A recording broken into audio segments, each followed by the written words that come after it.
What is up, you jackwagons? I am Speed Fury, and I am back with the next part of Multiversal Madness.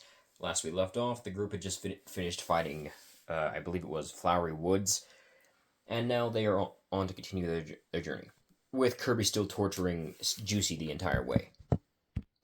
The group had still been traveling up the Dreamstalk, trying to figure out what exactly to do when they actually got to Sectonia, as well, they weren't really against letting Kirby know about these things ahead of time, as it would be more helpful. They had fought several other enemies on the way, like the main bosses that Kirby would usually fight, making them quite a bit more easier to fight, due to the fact that they were present. We battled 3 other bosses and still no sign of whatever the heck we're supposed to be looking for this time around, said Speed. He was getting very irritated at the fact that whatever they were supposed to be looking for was seemingly harder to find than he initially thought. Not to mention, it had been literal months since he'd actually been able to lay down in his bed or actually sit on the couch for once. Suffice to say, he was not in the best of moods at the moment. Would you like me to perform a scan to see where the nearest distortion is? Said Hera. You can do that? Said Speed. Hera simply nodded, and Speed said, Why have you never done this until now? He said, trying to keep his temper in check. It was a recent upgrade that Techno gave me a while back, she said. Great! This entire time, we could have easily just used your scanner to figure out where this problem was, and we could have gone and solved it that way. But no, why didn't you tell me this ahead of time? Because you never asked, said Hera. Hera's eyes lit up as she began to scan the entire, universe for what they were looking for. Unlike with how you'd expect the scan to work, Hera can actually scan the entirety of a universe when doing this. There is no reality distortion here, she said. What do you mean there's no reality distortion? Said Speed. There is no reality distortion in this universe. So then why are we even here? Said Speed, who was getting mildly irritated at the fact that he was being forced to stay in this universe against his will. It could be the secondary option, said Hera. Great, so the Omniforce just wants to fuck with us. I'm guessing that we have to complete the whole Kirby Triple Deluxe story first before we actually can go home? Hera just shrugged at this. Speed rolled his eyes before pinching the bridge of his nose. Great. Okay, so I guess we gotta do this then. I suggest we do it quickly. I want to go home and lay down. They pretty much speed blitzed all the bosses up until they got to Tyranza. Upon arriving where Tyranza would be, they looked up to see him about to turn King Dedede into, the masked Dedede version, or use him to control his puppet strings. I can't talk today. However, it was at this point that due to his wishes, Hera just simply pulled out her axe, which is right there, and just sliced the strings. This leaving King Dedede unconscious, but, still relatively unhurt for the most part. It was at this point that Queen Sectonia showed up, and that was when Speed Fury made his move. Before she could blast Tyranza off the balcony, Speed Fury grabbed Sectonia and pinned her against the wall with one hand by grabbing onto her face. He began to initiate an Omniforce purification a bit. Omniforce purge. This would purify any corruption of any kind from somebody, while also infusing them with some minor Omniforce abilities. The downside is that this would also give them, an Omniforce-like appearance, and possibly rewrite some of their DNA just a little bit. After the purification was done, Queen Sectonia didn't really look much different. She still looked like the Bee, which that somewhat didn't make any sense, but her overall appearance looked similar to that of a Carapacian, which is what Hive was. Hive was very impressed by her new appearance. For the most part, she still looked the exact same, but her overall figure was more human-like. She even had, I guess, sort of. She had legs, or thighs. She didn't have any feet, or calves, just thighs, and they just cut off at the end of the thigh. It was weird for her to see. It was also weird that she didn't have any arms, but then again, Hera didn't have any arms either. She just had hands. Her red antenna had also grown larger and curled around her head to look more like, hair. As for her face, it became less animalistic and more human-shaped. She still didn't have a mouth, which was kind of odd, though. Sectonia looked around for a minute before spotting Taranza just barely coming up off the from getting thrown off the balcony. To which she then tackled him and began to apologize profusely for what she had done. Taranza was more along the lines of just happy that he got his friend back. Among other things, if the red dusting across his face was any indication. Cool, so can we go home now? Said Speed. Without further ado, he and the other three Gladiator Masters, or other two Gladiator Masters and Hive, were sucked back in through the portals. When they were spit out, or when Speed and several other Gladiator Masters that were not with him before were spit out, they were in the middle of what looked like a street of some kind. Said street was rather it looked more like a subdivision of some kind. They looked around, and Speed spotted a sign that said "Little Wingding" or whatever it said. Speed felt like he had heard that name somewhere before, and he also recognized the street. It wasn't until he saw a small family coming out of a nearby house, walking to a car, that he realized what universe they were in. Which then he grabbed the rest of the Gladiator Masters and took them into the sky to make sure they weren't seen by the family. Specifically, the fat man that was, the man of the house. A few of the other Gladiator Masters were also able to react within enough time to get up into the air, without Speed having to grab them. The robot that Speed was holding by the abdomen was not one of them. The large gold, white, and bronze spider with red legs began to complain about how she did not enjoy being lifted into the air so suddenly, especially when she was on her back before. Speed simply looked down at her and before saying, "Hey, it's your fault for being in spider form in the first place.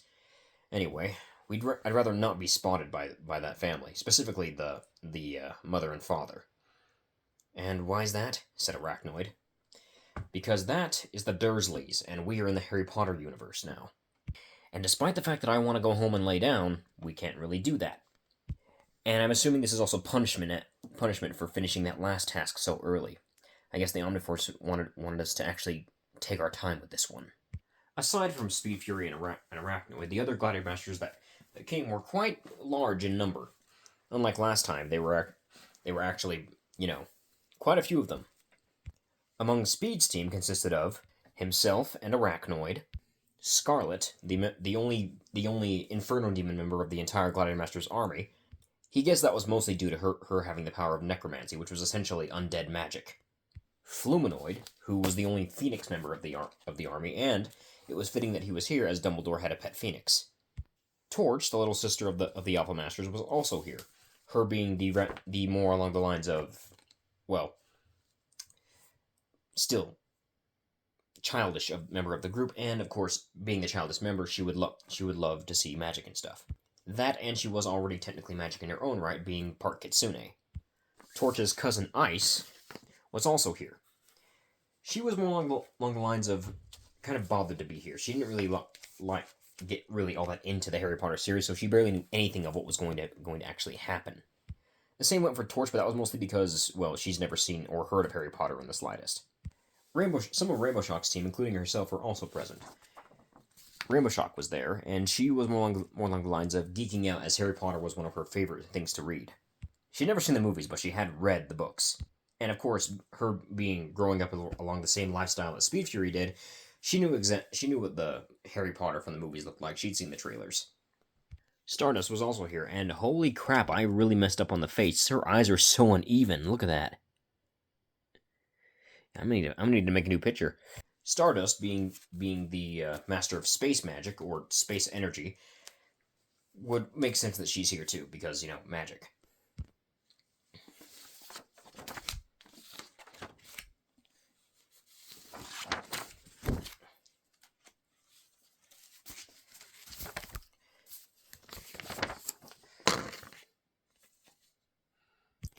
Teleka was also present. She was, well, it was confusing as to why she was here. Her powers were similar to magic, but they weren't quite magic, especially considering that her powers all came from her mind. Though Speed did remember that she did enjoy the movies, so I guess that's why she was here. Her second in command, Fang, was not far behind, and once again, he was somebody that made sense being here, as he was a werewolf. Speed just hoped that they didn't run into any blood moons while they were there. And by definition, or not definition, by association, Typhoon Raider, who was a robotic clone of Speed Fury, who was more along the lines of an accidental robotic clone, was also there. He was originally designed as a vehicle for Speed Fury, but that was powered by Speed Fury's own powers. However, absorbing so much power eventually caused the vehicle to gain sentience and eventually gain a robotic form. Oddly enough, this made him look kind of like a transformer. And once again by association, Iron Shock was also here. Iron Shock being a metal clone of Rainbow Shock. She was initially designed to be a sort of like a sparring droid for the Gladiomasters to use, but once again, having the DNA of somebody else put into a robot that looks like said person would end up making them into just a robotic clone. So that's why she's here. However, the one person and the final member that nobody was expecting was Shockwave. Shockwave was a member of the Dragon Masters, the team of Gladiomasters that was almost had the same amount of teammates as the Alpha Masters did. He was also the only member of the team that was an actual dragon and not somebody who had dragon powers. Hearing the loud wing beats that were coming off of Shockwave, which were noticeably unable to not be heard, this attracted the attention of the Dursleys, which all looked up to see the large blue dragon and several other people with wings and other appendages coming out of their body, which also, of course, for some reason pissed off the fat dude. For some reason, Speed Fury never understood why the dude got so angry at the fact of stuff existing that he just didn't understand. Speed decided to fly down and land in front of the Dursleys. He wasn't exactly giving them a hateful look, but his overall expression towards them was rather irritated. He started grumbling about more freaks to deal with or whatever, and Speed Fury just gave him an arched eyebrow. It was when Vernon started yelling at Harry, somehow blaming their appearance on him of all people. Sheesh, I think he's a bigger dick here than he is in the actual movies," said Scarlet, who was not at all trying to hide the fact that she said that out loud. Vernon, hearing this, turned towards her and looked like he was about to say something, but when a large navy blue colored human-shaped skull appeared next to Scarlet and began charging what looked like a purple laser in its mouth, Vernon shut up and just got in the car. The Gladiomasters just decided to wait outside the Dursleys' house and just sort of chill. Arachnoid made herself at home by crawling up the side of the house and just sitting on top of the house. "You sure that's a good idea?" said Fluminoid. "What are they gonna do, try and knock me off here? I'm a giant robotic spider. Besides, I'm getting really tempted to shoot the fat guy with red plasma." It was a few hours before the family came back, with the boy, the fat one, not Harry, wrapped up in towels, and they were fawning over him like he had just been thrown into what was essentially hell and then brought back. Speed just raised an eyebrow at the coddling that these parents were doing to this kid. "Well, he's not going to end up as a very smart child now, is he?" said Speed. Vernon, upon noticing the other Gladiomasters still hanging around his house, especially the large spider sitting on top of his house, with the dragon not far away from her, started yelling at them to go away, but Speed just simply gave him an arched eyebrow before blasting a single energy burst down by his feet, making him jump before they all ran inside. Surprisingly, Harry was taking this rather well, noticing how much his uncle and aunt were getting messed with by these random guys that just showed up. "Do you guys want to stay around here until he gets his letter to Hogwarts and just mess with the family?" said Speed. All the Gladiomasters more or less just said yes. The Gladiomasters spent a few days just kind of hanging around the house. They didn't really need to have a base this time around, and they'd rather not attract attention to it, aside from the fact that there was already a dragon and a giant metal spider sitting on the house. They've already attracted too much attention as is. A few days passed until an owl carrying a letter came by and threw the letter into the mailbox. "That's still really impressive how good of aim that owl has," said Speed. The owl flew up to the top of the house and landed next to Rainbow Shock. Rainbow Shock just simply looked at the owl out of the corner of her eye before saying, "Sup." The owl nodded back as though it understood her, which it did, because Rainbow Shock can speak to animals. A few more owls came by, eventually the entire house being covered with them over the week. Vernon at one point had come out and started yelling at the owls before yelling at the Gladiomasters. Speed looked over at Eclipsa and said, "Hey, Eclipsa, give me a pie." Eclipsa waved her wand and a pie appeared in her hand before she tossed it to Speed. Speed grabbed it and simply threw it at Vernon, hitting him in the face with it. The other Gladiator Masters began to chuckle and laugh at this. Harry would come out every now and then and chat with the Gladiator Masters, asking them what they were doing here, and Speed Fury and most of the others would simply apply with, they're just kind of here for the ride and they don't really have a choice at the moment. But while they were here, they decided to mess with his shitty uncle and aunt. When the Dursleys attempted to leave to the strange shack in the middle of the ocean to get away from all the letters and especially the weird tall people and creatures that were hanging around their house, they were disappointed when the said tall creatures and animals followed them. Upon a few days at the shack, Vernon eventually came out of the house and yelled at the Gladiator Masters, asking them if they didn't have anything better to do. Speed Fury just simply flipped him off and said, "Messing with you is the best thing they could do at the moment." Speed then created a barrier around the Gladiator Masters to prevent them from getting rained on, as it looked like a storm was coming up. He noticed in the distance a light in the sky coming towards them. Speed, realizing that must be Hagrid on his flying motorcycle. "Hey guys," he said. The other Gladiator Master looked to his direction, and he pointed up at the sky at the motorcycle coming in. "Get ready, shit's about to get real." As Hagrid landed, he at first didn't notice the other Gladiator Masters that were just kind of hanging around the area. I guess he was too focused on what he was doing. It wasn't until he noticed Shockwave, the very noticeable dragon among the group. Shockwave, being a dragon, could not speak, but he could speak telepathically to someone's mind. "Don't mind me, just go in and take care of business." Hagrid just stared for a minute, not sure if he wanted to just walk in or if he wanted to at least conversate with the dragon for a bit, as he did like strange mystical creatures. "All right then," he said as he began walking in. And by walking in, we mean he'd beat the door down. They could hear muffled shouting inside the house for a bit before a gunshot shot through the roof, nearly missing Fluminoid, who had to move out of the way within the brief time he had to avoid getting shot in the wing. "Hey, I'm sitting up here," he said. A few minutes later, Hagrid left the building with Harry following close behind. The other Gladiator Masters got out off their seating places and also began following behind. Harry was just happy that his new friends were coming along. He didn't know them very long, but he knew that they meant well and that they didn't really wish him any ill intent. He also knew that they were good people. Hagrid was more along the lines of confused that all these people and strange creatures following him and Harry. Speed Fury just saying that they've just been kind of hanging around Harry and keeping a good eye out for him. They also said that they really don't have a choice and they have to follow anyway. Otherwise it would be kind of against what the Omniforce wishes. Hagrid asked about what the Omniforce was, and Speed simply said it's the force that keeps all of reality in check and stuff like that. Complicated stuff. In other words, we have to kind of like follow Harry wherever he goes and just keep an eye on him. Mostly because the Omniforce wants to, have its fun by making us do this for its own entertainment. "And you're all right with that?" said Hagrid. "Hey, I got to throw a pie at Vernon. I'm more than happy with it." "And I got to make the pie," said Eclipsa.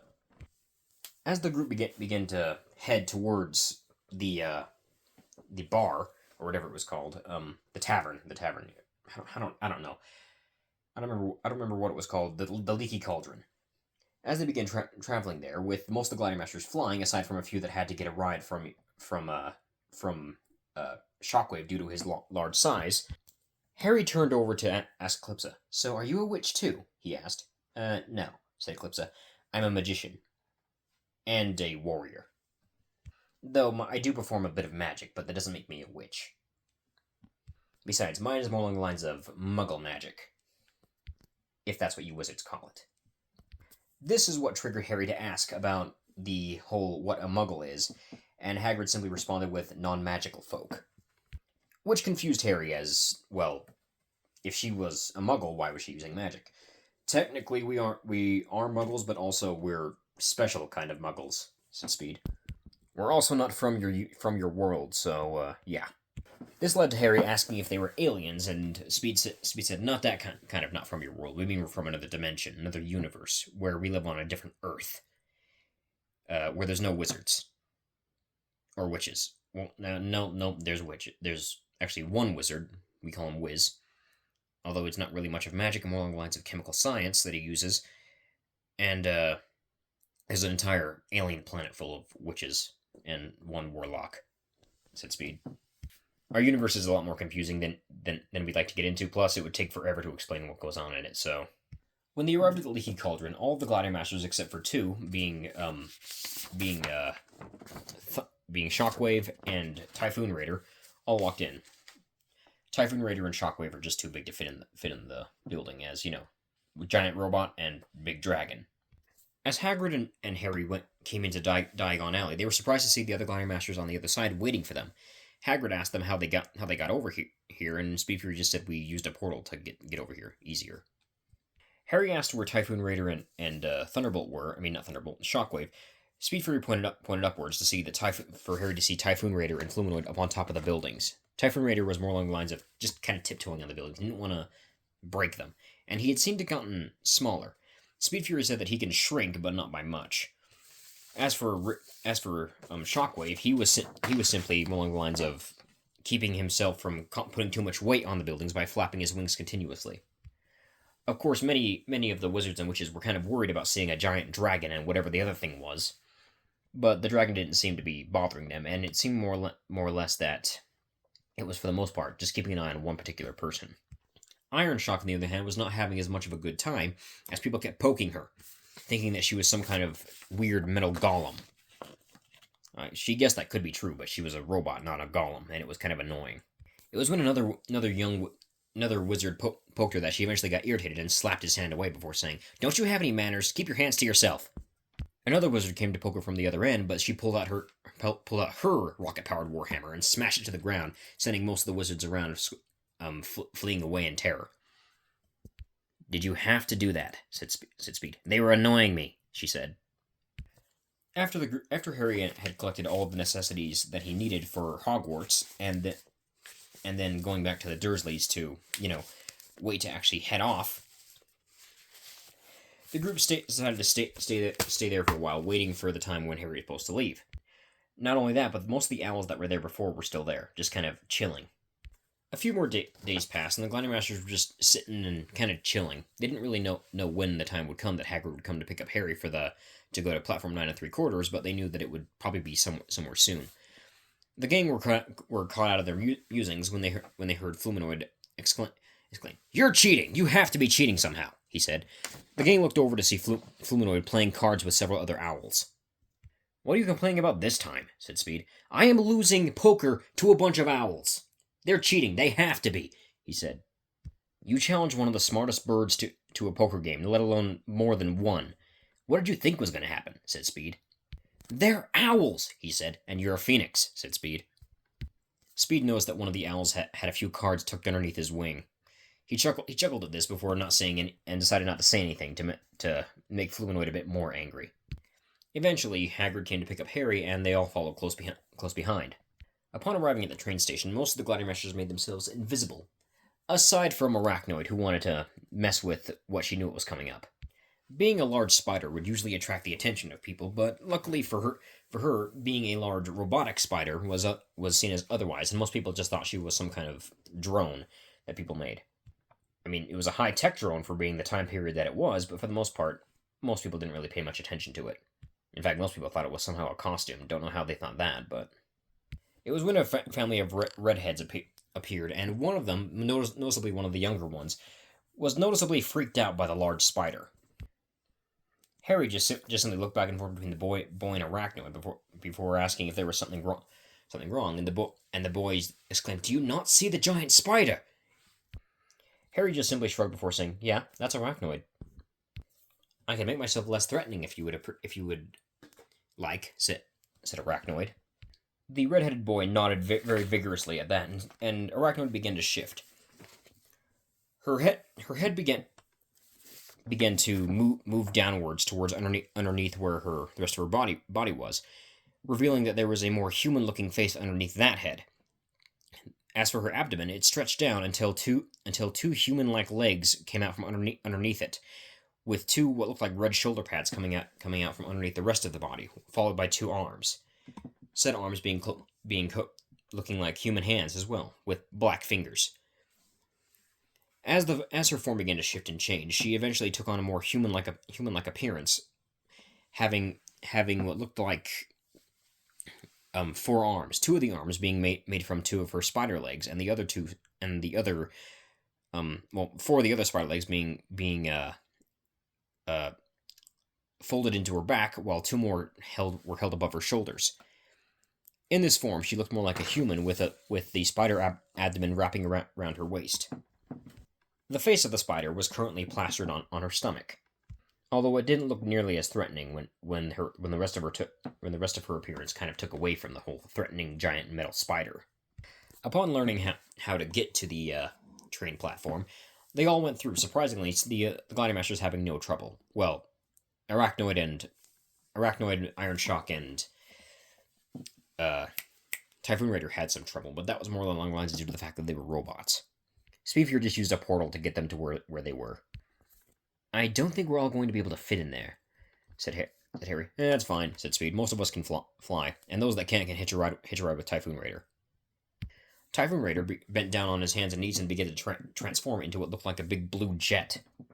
Saying the jet was big was an understatement, as it looked like this thing was powerful enough to outrun some of the other jets that the European military had.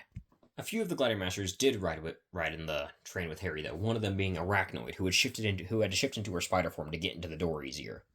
And for the most part, she stayed in the spider form for the most of the train ride. She did need to make room for anybody that wanted to join Harry, and so sticking to the ceiling of the of their seat area. I guess it would be called cabin or whatever, would be the best way to get to make room. Of course, when Ron joined Harry a bit later, he was a bit nervous at the large spider that was currently sitting on the wall, until he remembered that she had a humanoid form, and that she was probably just like that so that she could make room for people, as she was kind of big even in her humanoid form. After Harry had bought the entire cart of snacks for him, Ron, and he was thinking of Arachnoid at the time, he offered something to Arachnoid, but she said that she was not unable to eat as she was a robot. A few hours later, and by a few I mean quite a few hours later, because it takes a long time to get to Hogwarts from where they were, a girl came in asking about a toad, with Arachnoid saying that if a toad had appeared nearby, she would have been able to pick it up with her scanners, and there had not been a toad nearby.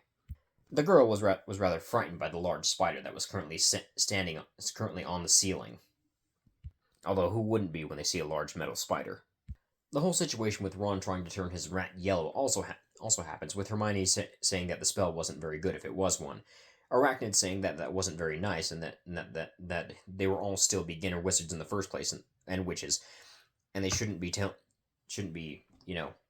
being rude like that.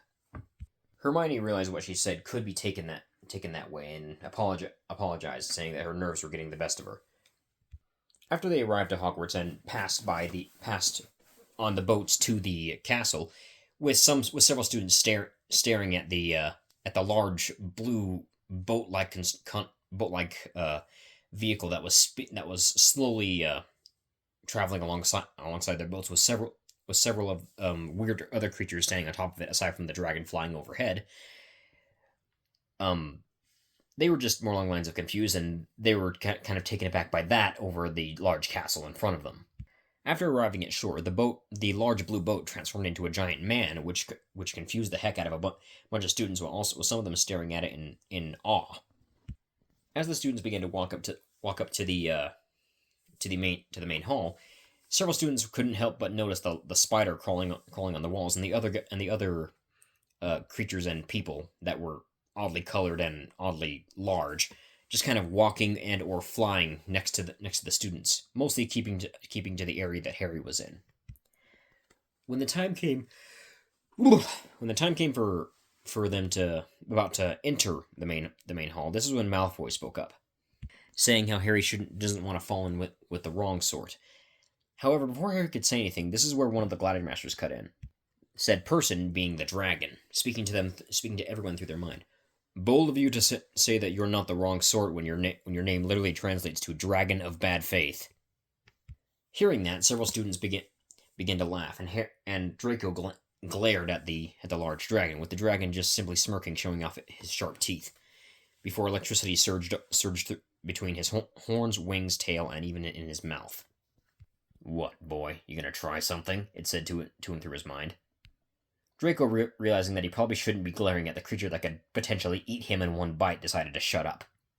It was then that McGonagall came up behind Draco and claiming that they were all ready, that the room was now ready for the first years. She was still unsure about the weird creatures that were seemingly following the other students around, particularly the dragon and the spider. Those were the most concerning. When they walked in, most of the other Gladiamasters waited for the students to walk in, with Arachnoid just crawling in via the ceiling. As the students began to wait to be sorted, while the Gladiamasters sort of waited beside the wall by the Gryffindor table, with most of the Gryffindors staring at them all in shock, as though they knew who was going to, as though they were kind of worried. Arachnoid slowly let herself down from behind McGonagall and the Sorting Hat, and began mimicking everything the Sorting Hat was saying whenever a new student would come up. Silently, of course, just sort of like doing the whole behind the back, kind of like copying whatever they're doing when they're doing it. Anytime any of the students would laugh and McGonagall would turn around, as quicker than anybody could react, she would already be back up on the ceiling in her spider form. Meanwhile, with the Gladiator Masters, Fang was doing his best to try and keep his shit together, while Teleka was simply patting him on the back. Eventually, Arachnoid got tired of copying the Sorting Hat and then went back up to the ceiling before crawling over to where the teachers were and doing the same thing to Snape, sort of mimicking what he was doing by copying his pose exactly. A few of the teachers noticed this and chose not to say anything, but when Professor Quirrell decided to look over, Arachnoid immediately shot him an evil glare and flipped him off, before going back to mimicking Snape again. After a while of watching this and being amused, it was then that Speed Fury realized something, to which he leaned over to Rainbow Shock's ear. "Hey, you know how we were talking about those alien witches earlier with Harry?" he said. Rainbow nodded before Speed said, "Yeah, why didn't any one of them show up here?" And I thought that would have made the most sense, considering, witch, Harry Potter universe, wizards and witches, none of that ringing a bell. Heck, why isn't Wiz here either? It was at this point that a portal opened up above Speed Fury, and a female figure fell and almost landed on him. Luckily, he stepped out of the way in time and caught her in a bridal carry. She looked up at him, and Speed realized who it was. "Oh, hey, Umbra. I guess the Omniforce forgot to pull you in with us." "I was taking a nap," she said. "Well, not anymore, you ain't," said Speed. She used her dark magic and floated herself out of Speed's arms and stood next to him. "So, what are we doing exactly?" she said. "Long story short, the Omniforce brought us here to basically, for us to just do this." "And what exactly is this?" she said. We're just kind of hanging out, just kind of watching the events unfold here." "For how long?" she said. Till the movie's over, I guess." It was then that Harry was called up, and several Gladiamasters pulled out signs and foam fingers that said "Go Harry" on them. After all the kids had been sorted, the feast began, and Speed Fury immediately used his powers to create several boxes of pizza for the Gladiamasters to enjoy, and possibly any other kids who wanted pizza. "Hey, Typhoon Raider, turn on some music that goes with this. Turn on your radio or something."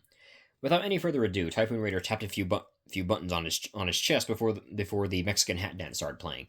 Speed Fury stopped eating his pizza and glared at Typhoon Raider. "You know as well as I do that is not an Italian song. Play something else," he said. Typhoon Raider just arched an eyebrow and said, "Like what?" "Like the Pizza Time song," he said. Typhoon Raider shrugged before pressing another button, and said song began playing. Dumbledore then came over to greet the strange guests and asked what they were doing here. Speed explained who they were and what they were here for, mainly because the Omniforce wanted to mess with them and stuff like that. Before then saying it was that they had nothing to worry about, they won't cause any trouble, and to tell Dumbledore to not hide as much stuff from Harry, as he already has trouble trusting adults as is. If his shitty aunt and uncle were any indication. After Dumbledore left, it wasn't long before Malfoy came over to try and assert dominance or whatever. And after a few words left Malfoy's mouth, didn't mean to say that joke, but still, Speed Fury got irritated before pointing over at Stardust, who simply pulled out one of her weapons and pointed it at him before saying "yeet," and Malfoy was flung across the room all the way over back to where the Slytherins were. He yelled back that his father will hear about this afterwards, before Speed pulled out his giant buster sword and said, "Good, I'll be waiting for him." When the time came for everyone to go to their dorms, Harry asked the Gladiator Masters where they would be sleeping. Speed Fury just simply said, we'll just make a base outside the building. As they all left, the students looked out the window and saw a large silver tower appearing like right outside the castle across the lake. The teachers, on the other hand, were more along the lines of flabbergasted of how they just did that quickly without little to no effort. The next day, Harry and Ron were both running very late for their first class. Luckily, Speed Fury came by, grabbed both of them, and whisked them into class before it actually started. Well, not before it started, but like just in time for it to start. They weren't as late as they were last time. Upon looking around, they realized McGonagall wasn't there before both Torch and Ice pointed towards the cat in the other end of the room. The other Gladiator Masters had already shown up in the classroom. After returning into her cat form, the class began. McGonagall at first asked if anybody would like a demonstration of transfiguration, to which one of the Gladiator Masters actually raised their hand, it being what's her name? Eclipsa. Eclipsa then pointed at Fang and went "Alakazam." And then before everyone's eyes, Fang turned into a large werewolf. That's not magic, Eclipsa. That's just Fang turning into his werewolf form. "You are also not part of this class," said McGonagall. And Eclipsa and Fang just simply shrugged before Fang reverted back to normal. A few more classes arrived, and then we get to the fun. A few more classes went by, and then we finally get to the class where the Wingardium Leviosa stuff comes into play. Upon arriving in the classroom, Speed immediately noticed the kid named Seamus at the other end of the room, before he then created a bunch of blast shields and gave each to a Gladiator Master. Harry was confused as to why they were doing this, and Speed didn't really tell him what they were doing. It wasn't until Seamus tried his hand at the Wingardium Leviosa and the explosion occurred that he realized what they were doing. And that is where we will end it for now. If you guys enjoyed the video, like and subscribe. I will see you for the next one, where we'll be starting off with the Quidditch lessons, or the broom riding lessons.